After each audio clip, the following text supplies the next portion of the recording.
Yo, what's going on, guys? It's Admo here, and today I'm bringing you a video on how to play as the defending DLC operators. If you like this video, please comment below, and if you want to see more content, please subscribe. So basically, Frost puts down frost traps and random places, as you can see here.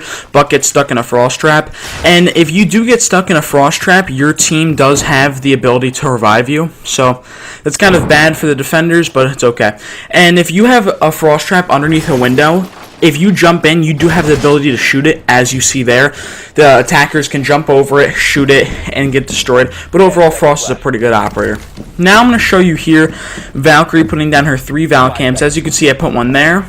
I'm going to put one up here in this corner, just because mostly when people walk past the front door, they look at the camera in the center. They don't look behind them for a camera. It's a pretty good spot. And then I'm going to have one in that corner right there. So those are my 3 Valcam spots. I'm going to go up here, I'm going to sit down, and I'm just going to start looking at my cams. You want your Valcams to kind of look pretty hidden so the other team doesn't find them as easy. But as you can see here, they come through the front door, and we're going to spot them just walking casually, because you don't want to spot them. That's one thing that beginners or random people do. They spot on your cameras. That's a horrible idea, because all it does is make the enemy team want to look for your camera, and it just overall makes the round a lot worse. If you can keep your Valcams alive for as long as possible, it's going to benefit your team. As you can see, they're just strolling past. Now we're going to switch to our last camera. This camera is pretty good only because of the fact that people on the right don't really look in this spot. You might be able to see it all the way down at the end of the hallway, but most people do not recognize where the camera is. We're going to see them walking down the hallway here just to show you that you can see pretty far down the hallway if you are in Laundry Room on Oregon. Overall, these are pretty good Valcam spots. Valkyrie's a pretty good operator. It helps your team tremendously. And, yeah, now we're going to be getting into Yokin. Yokin basically disorients you and makes you look all drunk. This is the perspective of somebody getting yokai'd, as you can see here. But how to stop the yokai extremely quickly is if you just stand still.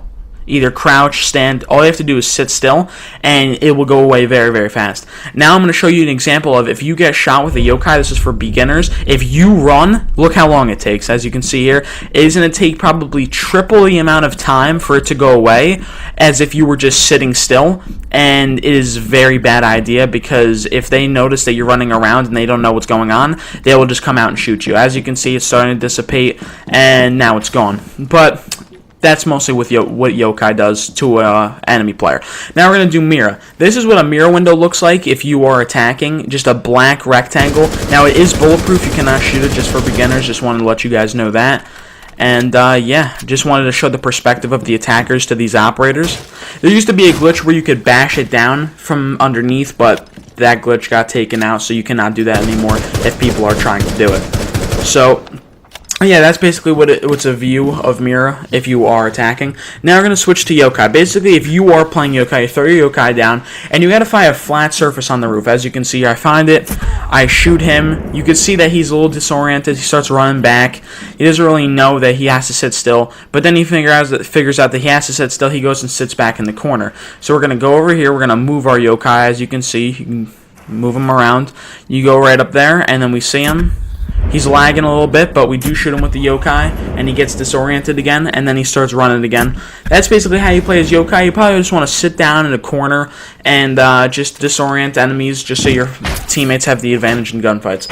Now we're going to switch to Mira. If you are an experienced Mira player, I'm not going to expect the beginners to be this good, but you want to reinforce one wall, put a Mira on it, and then you're going to look through that Mira window, and when you see an enemy, you just want to trace them, and then boom, shoot through the unreinforced wall and get the easy kill. It's going to take time to be very good at it, but you will get better at it over time.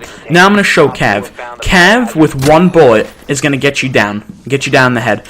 And basically, you can interrogate them, but I wanted to show that if you go into her sneak mode, if you are crouched, you will be completely silent to enemy players. There's no possible way that they can hear you if you are crouched and you are in sneak mode.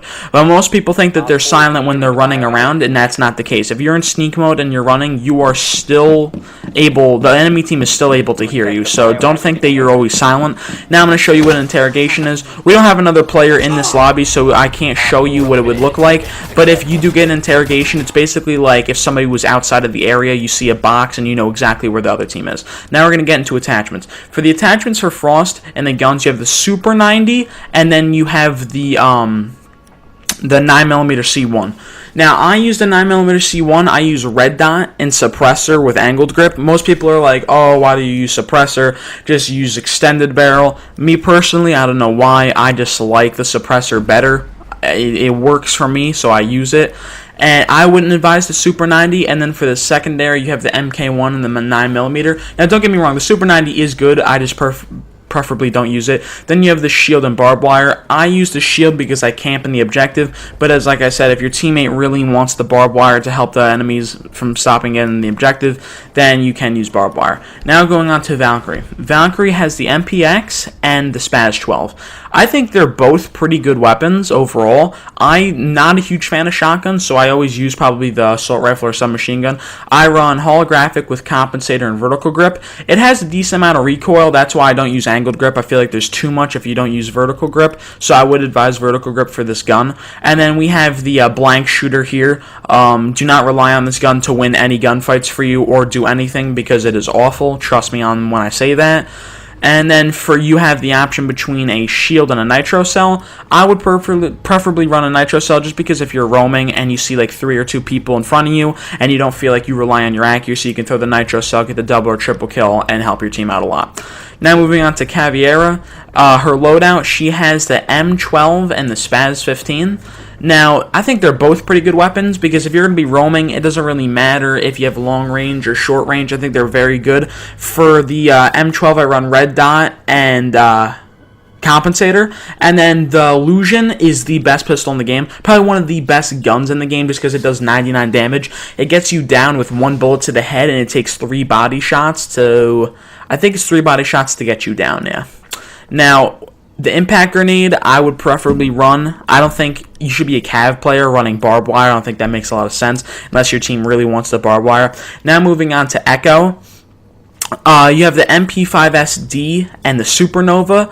Like I said, I don't really like shotguns, so I would use the MP5SD.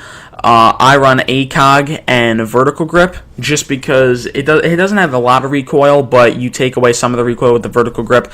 And like I said, I always use ACOG. Pretty good weapon overall. Doesn't do the most damage, but pretty good. Then you have the P229, and then you have the Bearing 9. The Bearing 9 is extremely good. It is just like Habana's submachine gun pistol and like Sledge's submachine gun pistol. They are very good. I run reflex and suppressor, as you can see here. And then for your other options, you do have a shield and barbed wire, but I just wanted to show you the attachments there. You do have shield and barbed wire. I would preferably run a shield just because you're going to be sitting in the objective, but like I said, if your team really needs the barbed wire, then help them out. Last person we're going to be getting into is Mira. Her guns aren't the best. I really don't like the Eta-12L. I feel like it's not that good. I also don't like shotguns, so you guys might have a different opinion. Plus, the Vector does very low damage with a very high fire rate, so it's going to take a little while to get used to the gun. Plus, I mean, any gun in the game, 1 bullet to the head, it's either going to get you down or kill you. So, if your accuracy is good, the Vector's going to do good for you. And then for the secondaries, you have the Eta-12S, which is a marshmallow shooter. Do not use that gun. It's probably the worst gun in the game. And then you have the USP-40. I don't like it that much, but it's definitely better than the shotgun, so I would advise running that. And then you have the Nitro Cell and deployable shield. I would run Nitro Cell just because of the fact that if you have 1 mirror window open and 1 mirror window closed and you see somebody out there, you can just toss it out there and get that free kill. But if you feel like you're not protected, then run the deployable shield. Now that's been the video, guys. That's how you play as the defending DLC operators. If you like this video, please comment down below, and I would love to grow this channel to more subscribers. And yeah, guys, that's been the video. It's been Audible, guys. Peace.